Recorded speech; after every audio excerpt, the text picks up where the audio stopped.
Welcome to another Grief Talk Coffee Chat episode. I'm your host, Vaughn Solis.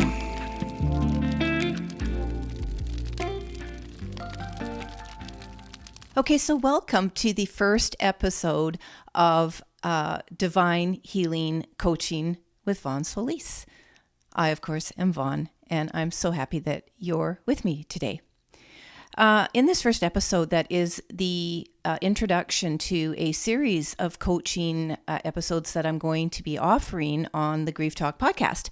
We are going to start diving into spiritual thought and metaphysics to expand our consciousness and to consider anything that is happening in our life, regarding our experiences, our relationships, our money, anything you can think of, all the things that have happened to us, our childhood, issues that are rearing up in our adulthood, all of these things when considered under the umbrella, if you will, of spiritual philosophy and metaphysical thought, truly give us an opportunity to consider our life, our experiences, our lessons, our relationships, our money, and our childhood issues with a much greater scope of consciousness, and one that once you do go down this path, you basically don't turn back from it, because it's kind of like you can't turn the tap off.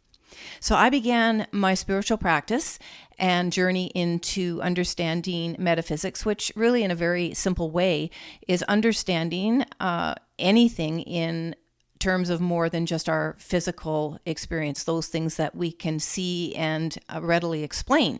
Metaphysics and spiritual practice is just so much more than that.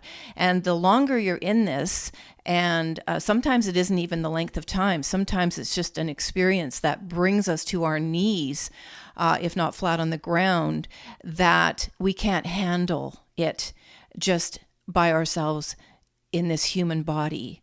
And we invite and allow greater forces. I'm not talking about dark ones, they exist, but that's not what I'm talking about. We invite greater, powerful, positive forces into our life to help us try and make sense of the human experience.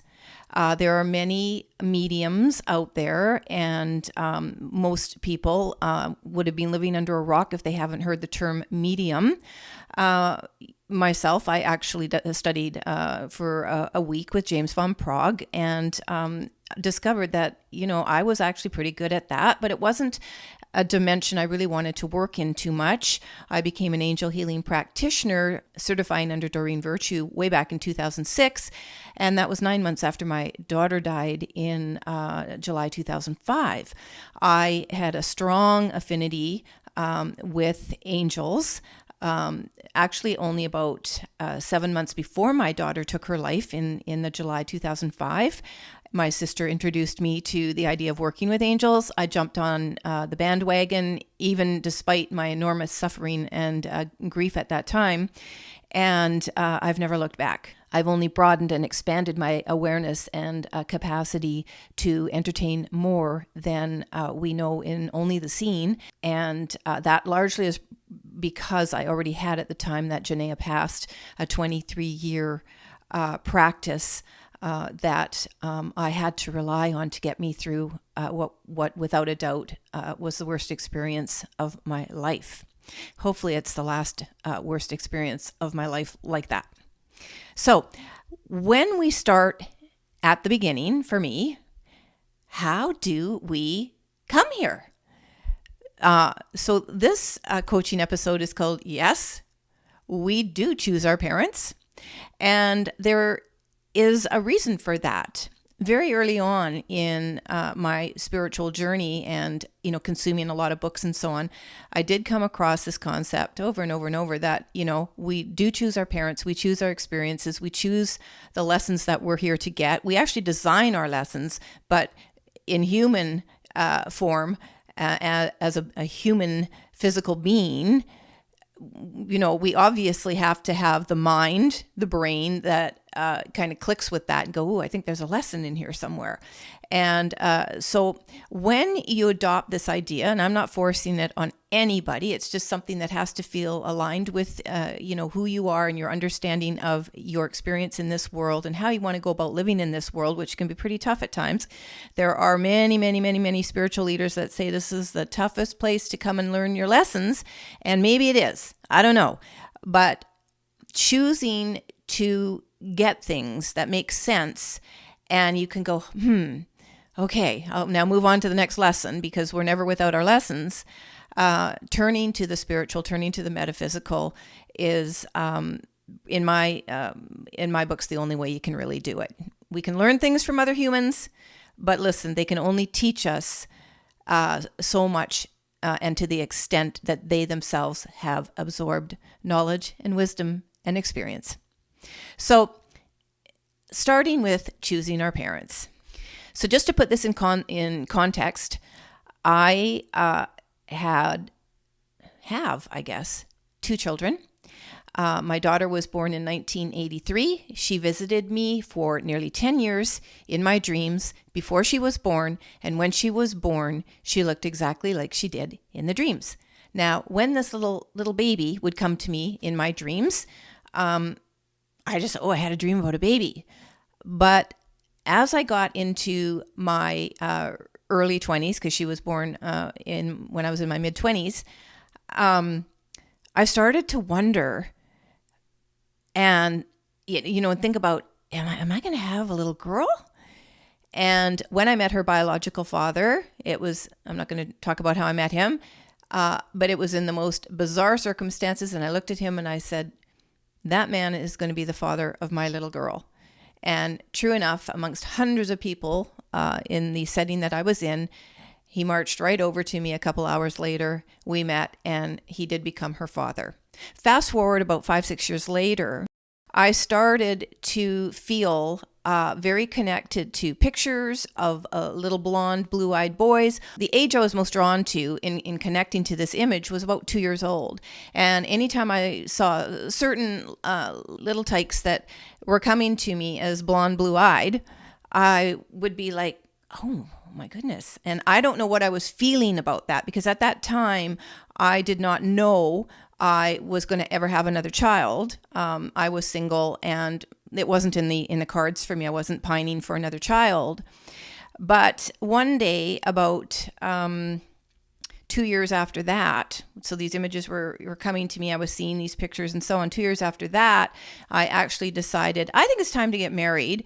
And so not going to lie, I'm married 32 years now, and I did meet my husband on a dating site before the internet, folks. And it's a very interesting story. And we got married in 1991, and sure enough, in 1992, we had a son together who's blonde, blue-eyed. And he was blonde at the time. And I said to my husband, who at that time we were engaged after 2 weeks, and I said to him, we're going to have a little boy together. And he was obviously very intrigued by any kind of insights that I was having at that time. And he trusted and he believed me. And as I said, here we are. And our son is just about 31. So it's really easy when life is going really, really well to consider, I chose mom and dad. They are wonderful. If you even let your brain go there and your mind. But when things are like full of dysfunction, and there's tragedy and there's sorrow and there's a whole bunch of things going on, and abuse and all of these things, it's very, very challenging to consider, I chose my parents. Why would I do this to myself? Why would I chose to be punished, abandoned, abused, like in any other negative, not respected, whatever, like the problems, the issues that as adults we all end up having with our parent at one point or another. So I'm asking you only to consider this information today. If you can't absorb it and agree with it, but you're intrigued, fine. Let yourself be intrigued. All I'm doing is passing on information that's decades old from other people that I chose to go, you know what? This feels right for me. And when I lost my daughter, Janaea, to suicide in July 2005. I didn't even question that we had chosen to be together. At that point, more what I then looked to is the soul contract, which I'm going to be talking about in the next Divine Healing coaching episode.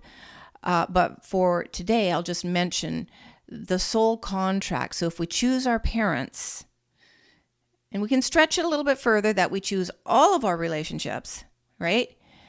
And then something really, really bad happens, because we really don't look for reasons why something really, really good happens. We're just kind of grateful and happy it happened, but we don't really dwell on it. When we entertain the idea of the soul contract and who contracted for what and why, and then we can look back at our childhood experiences and tie it in and kind of see where mom and dad and, or mom and mom or dad and dad today, but whatever the parental guardian role, what their actions represented, who they were, how they thought, how they behaved, how they treated us, how we treated and thought of them as we grew older. And you know what? You can even go back to some points in childhood and recall feelings and emotions and thoughts toward one or both of your parents.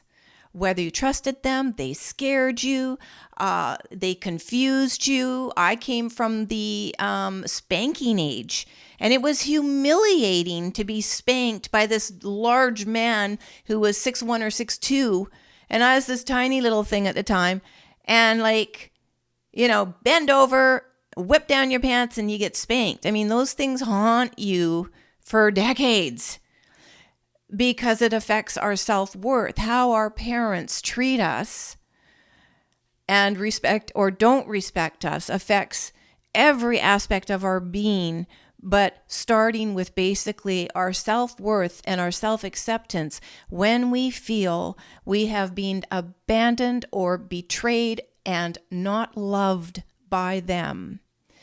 And it may or may not come as a surprise to you that any adult who has had a difficult or an estranged relationship with a parent, the number one thing they want, and I've met a lot of, adult men, pining for this from their father, not necessarily so much from their mom, but their dad, is their love and acceptance and that they're worthy enough for them. I don't even think they care about having the respect at that age. They just want to know that that parent loved them and wanted them and accepts them. We want their approval. And so the relationship we have to our parent from birth to death, their own or ours if we go before them, is one that whether you acknowledge it or don't acknowledge it, if you don't have their acceptance and approval, deep down somewhere inside, there is something within us telling us repeatedly and sometimes showing us in the physical all the attempts that we're making at needing and wanting their approval. And it was really interesting, as a little aside, when my daughter died in 2005, I'd been estranged from my dad for 18 years, had a really close relationship with my mom, but not my dad. And so after she died, there was a family reunion arranged.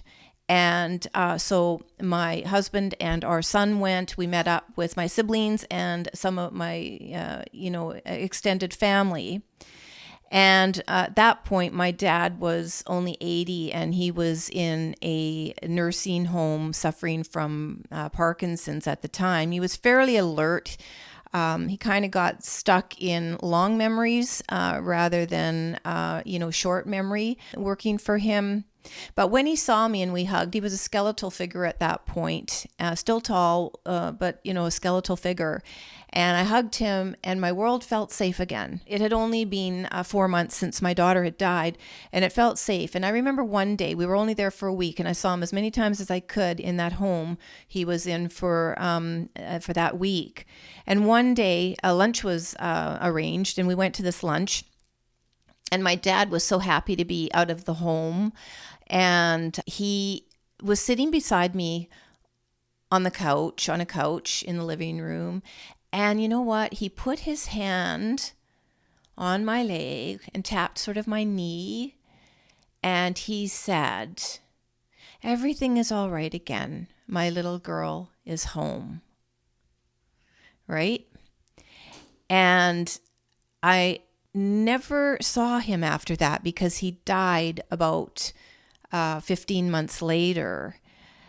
But it gave me such joy and peace to know that my dad loved me and my dad accepted me, because one of the things that had frightened me the most about seeing my dad again after 18 years was that he would think I was a terrible mother because my daughter had chosen to end her life.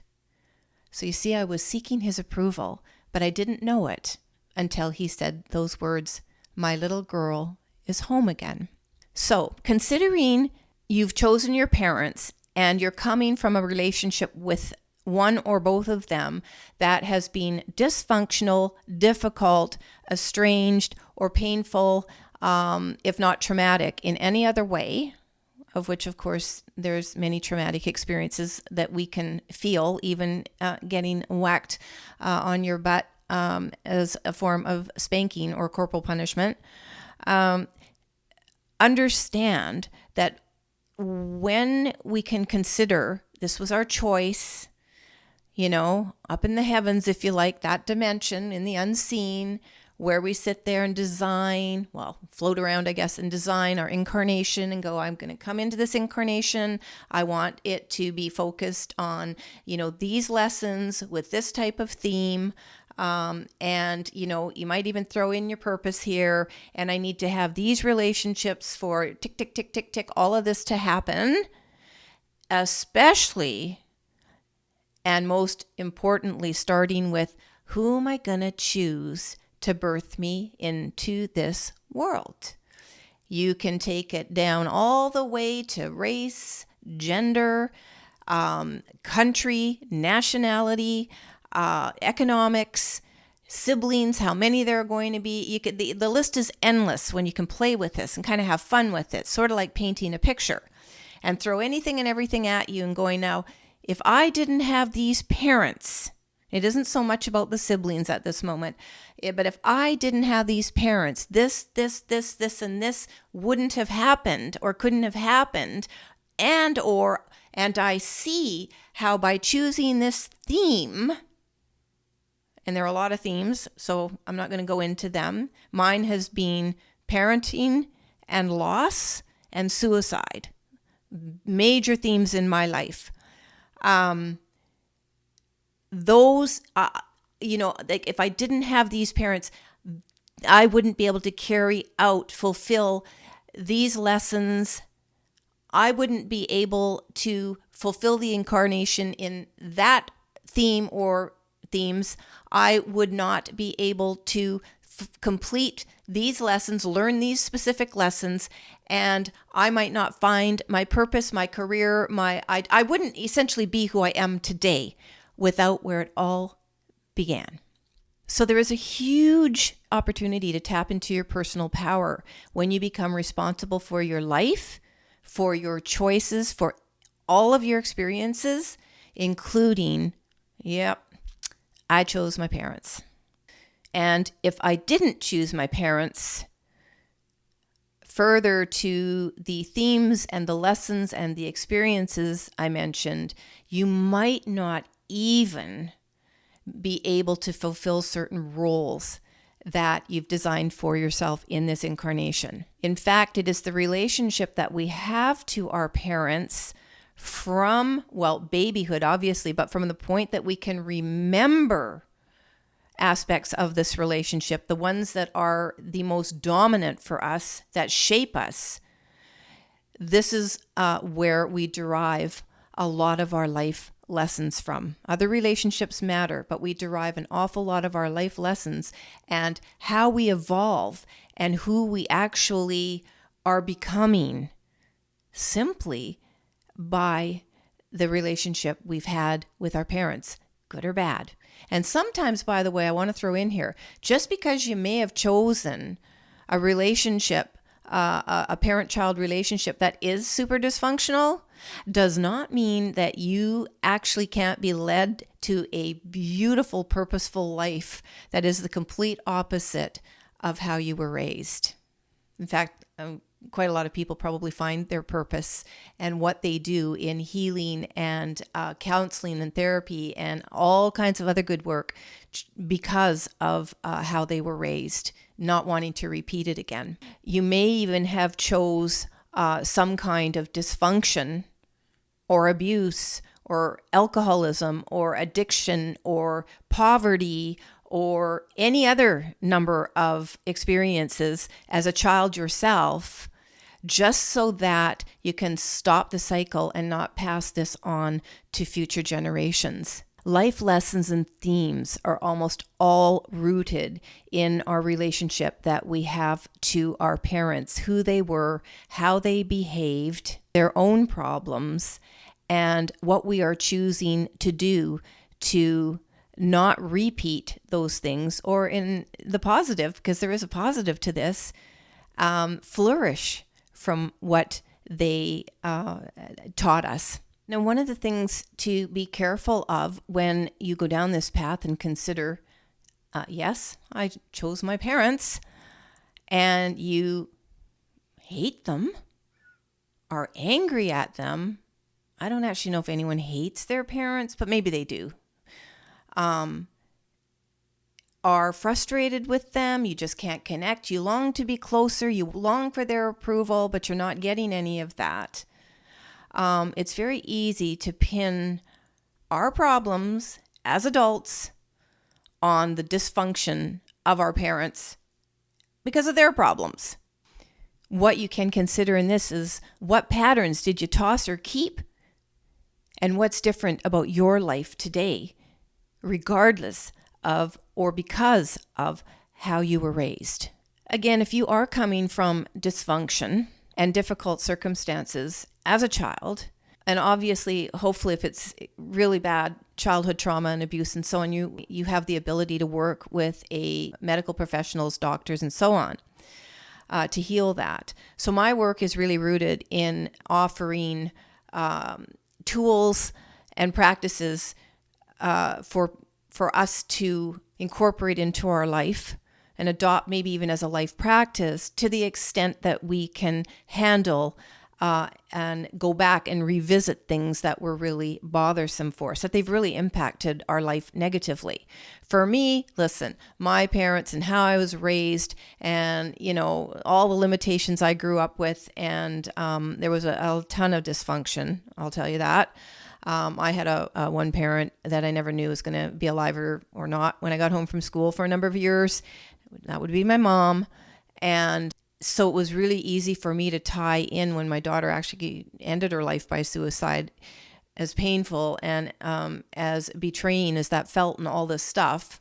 I was able to immediately see the theme of my life, and over the years consider it more and more and more as the more I put a body of work together and made a commitment to go into the practicing, the coaching, the working with people.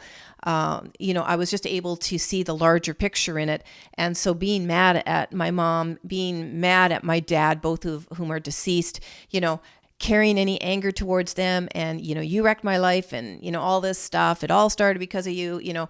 I didn't even go down that path. I stayed very, very true to the belief that I chose this. My mother gave me the theme that, even though even today I don't place a lot of emphasis on her own suicide attempts, until I was age 10, there were several of them. as anything really more than shaping my consciousness around, I knew about suicide from a very, very young age. Probably didn't really understand it. But as I grew older and I grew into adulthood, I was very, very much aware of suicide. And perhaps it gave me a compassionate and empathetic position in life from far younger years than I otherwise would have, growing up in just a normal, happy, everything's, wonderful family. I was faced with being able to make choices about how I didn't want to get stuck in that type of dysfunction, and I actually understanding what the dysfunction was. And that's something really key I want to point out here, is you need to understand the precise dysfunction, if it isn't obvious, to sort of know how it's impacted you and what you want to target to heal. And a lot of us don't find that until much later in life. Just want to say, because it's really hard to consciously say, I'm blaming my parents. It's easier to just walk away from them. It really, truly is. And I've had siblings in my family walk away as well. One, is almost permanently gone. So I'm just saying that as you take on the enormity of the dysfunction or whatever else has felt neglectful in your life and decide to do something positive, change that experience, allow healing to occur, the more that you do allow yourself to heal, the tiny bit easier it becomes to forgive those that we blame for our situation. Or in some cases, it really was the other person's fault. It just becomes easier to forgive them, and most especially forgive our parents. In fact, it is being able to feel total unconditional love for your parents. And come on, they were your primary caregivers. They shape us. They teach us everything from the get-go. And then all the stuff that was maybe not very helpful or darn right painful or traumatic, we either have to undo in our adult years or we have to live with it. And those of us that choose not to undo and heal from all of that dysfunction will very likely succumb to it in many, many negative ways that impact not only our life until the end, but the lives of everybody else we bring into our world. So if I asked you right now, stepping aside from this parenting thing for a second, if you've come from a really, really difficult situation in childhood, you haven't dealt with your stuff, your baggage, your crap, right? If you are like that, do you really want to invite anyone into your world? And on the flip side, if you are a healthy or burgeoning healthy individual and you meet somebody with all that kind of baggage, is that who you want to tie yourself to for any length of time? Marry, be with for a number of years, go through all that hardship? It's one thing to get married or, sign up with another partner, soulmate, whatever for your life, and then tragedy strikes, and then sort of agree how you're going to go forward together. It's completely different to invite someone into your life like that and then take it all on either for or with them. Just saying. Anyway, the more that you can develop unconditional love for others, and especially your parents, the more you're able to fully love yourself and heal. And by the way, this includes relationships with parents who have abandoned you or have passed on, transitioned, died. If there was ever any business left unsaid, you didn't heal the relationship, you can still work with these concepts and a meditation I'm going to share in the link in the description that will help you forgive your parents. It's no accident that you are who you are and have experienced what you have experienced. However, it is up to you as to what you're going to do with it all, good or bad. So that's all I'm going to talk about in this coaching episode. As I said, next coaching episode, dropping in 2 weeks from this one, we're going to be talking about soul contracts and how that actually ties in to choosing your parents, your siblings, and a whole bunch of other things in your life. So I hope you enjoyed this one. If you do want to start working on yourself, I'll also have a link below to a personal growth journal. And once you've signed up for that, you can keep updated with anything that I'm going to be announcing around coaching and in terms of live group coaching that I'm going to be offering later on this year. And yeah, just become part of my community.